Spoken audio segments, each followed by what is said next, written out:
নমস্কার সমস্ত দর্শক মন্ডলী, সমস্ত শিক্ষক শিক্ষিকাগণ। উত্তাল পশ্চিমবঙ্গ এসএসসি দুর্নীতি নিয়ে রাজ্য উত্তাল তোলপাড়। 26,000 চাকরি বাতিল নিয়ে ঠিক সেই মুহূর্তে আইনজীবী মহলের বিশিষ্ট আইনজীবী ফিরদৌস শামীম মহাশয় সংবাদ মাধ্যমে এক সাক্ষাৎকারে ভবিষ্যৎ ইঙ্গিতের দিকে তিনি তার বিশ্লেষণ ব্যাখ্যা করেছে। ওনার মতে উনি সংবাদ মাধ্যমে যে ব্যাখ্যা দিয়েছেন সেটাই আপনাদের সঙ্গে আলোচনা করছি।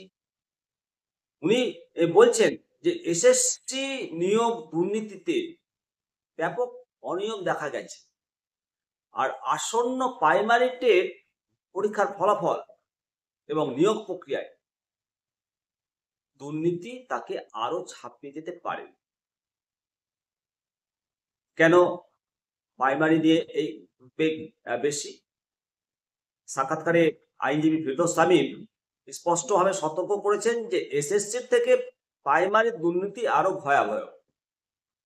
যদিও এসএসসি দুর্নীতিতে ওএমআর কারচুপি, র্যাঙ্ক জাম্পিং এবং মেয়াদোত্তীর্ণ প্যানেল থেকে নিয়োগের মতো গুরুতর অভিযোগ প্রমাণিত হয়েছে, আইনজীবী শামীম সাহেবের ইঙ্গিত অনুযায়ী প্রাইমারি নিয়োগে অনিয়মের বেনিয়মের জাল আরো গভীরে বিস্তৃত। উনি মনে করেন যে দুর্নীতির প্রকৃতি এবং পরিমাণ উভয়ই এসএসসিকে অতিক্রম করার আশঙ্কা রয়েছে। ফলে লক্ষ লক্ষ চাকরি প্রার্থীর ভবিষ্যৎকে অন্ধকারে ঠেলে দেবে। প্রাইমারির দুর্নীতি কতটা ভয়ঙ্কর হতে পারে তা বোঝানোর জন্য এসএসসির দিকে একবার তাকানো যাক। ফিরদৌস শামীমের বিশ্লেষণ অনুযায়ী এসএসসিতে কমিশন নিজেই 6,276টি অবৈধ নিয়োগের কথা স্বীকার করেছে। আদালতের নির্দেশের পরেও টেন্টেড প্রার্থীদের সম্পূর্ণ তালিকা প্রকাশে গড়িমসি করা হচ্ছে। তথ্য গোপন করে স্বচ্ছতার অভাব দেখিয়ে পুরো প্রক্রিয়াটাকে জটিল করা হয়েছে। আইনজীবীর আশঙ্কা, একই চক্র একই মানসিকতা যদি প্রাইমারি নিয়োগেও কাজ করে থাকে তাহলে তার ফলাফল হবে মারাত্মক।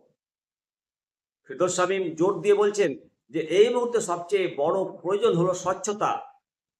এসএসসির মতো প্রাইমারি নিয়োগের ক্ষেত্রেও যদি তথ্য গোপন করার চেষ্টা করা হয় তাহলে পরিস্থিতি নিয়ন্ত্রণের বাইরে চলে যেতে পারে।